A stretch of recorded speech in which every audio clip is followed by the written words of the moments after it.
Salut les amis! Aujourd'hui, on va parler de la perdrix grise et la perdrix rouge. La perdrix fait partie de l'ordre des gallinacées, comme les cailles.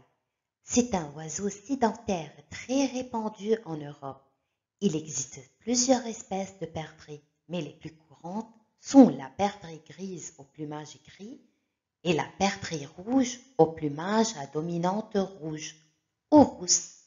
La chasse à la perdrix est autorisée en France et elle est très convoitée comme gibier. Comment reconnaître une perdrix grise et une perdrix rouge? La perdrix grise est de couleur brune, notamment sur ses ailes et sa face, et grise, en particulier sur son abdomen. Mais sa couleur varie d'une sous-espèce à l'autre. La perdrix grise est un oiseau relativement dodu. Elle possède un petit bec blanchâtre, robuste et légèrement crochu. La perdrix grise a les yeux bruns entourés d'un cercle rouge. Son vol est rapide et vif sur des distances courtes. La perdrix rouge est plus grosse et plus colorée que sa cousine la perdrix grise. Son bec et ses pattes sont de couleur rouge. Ses joues et sa gorge sont blanches, tandis que sa poitrine et ses flancs sont gris-bleu.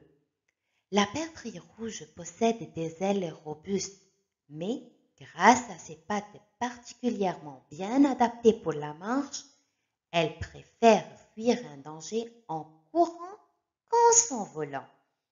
Comme la perdrix grise, la couleur de la partie supérieure de son plumage la rend presque invisible dans la végétation. La perdrix grise possède un petit cri reconnaissable en cas de danger. Celui de la perdrix rouge est plutôt rauque, sonore et répété. Le cri de la perdrix.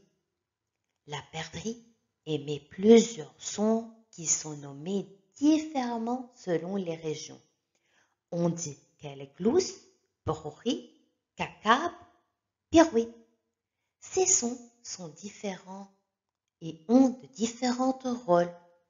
Cri d'alerte, cri de contact, chant du matin. On trouve la perdrix grise principalement dans le nord de la France, dans les plaines céréalières et les zones constituées de bocages et de buissons, où elle peut se cacher. Elle compte également sur son pelage pour se fondre dans la nature et échapper à ses prédateurs. Elle vit en groupe pendant plusieurs mois de l'année, jusqu'au printemps, au moment où les couples se forment. La perdrix rouge fréquente également les milieux ouverts comme les pâturages, les zones cultivées, les vignes et les vergers par exemple, plutôt dans l'ouest de l'Europe.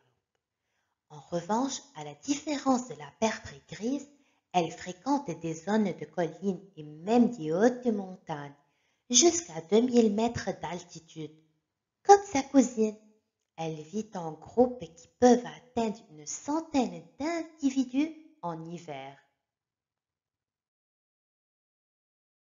Les petits de la perdrix grise et de la perdrix rouge ont une alimentation composée de pucerons, de fourmis, de coléoptères, de chenilles, d'araignées, jusqu'à leur quatrième semaine. Adultes, ces deux espèces de perdrix se nourrissent en plus de ces invertébrés, de graines de céréales et végétaux, notamment en automne. Elles constituent des réserves à la belle saison pour l'hiver. Les couples de la perdrix grise et rouge se forment pendant l'hiver.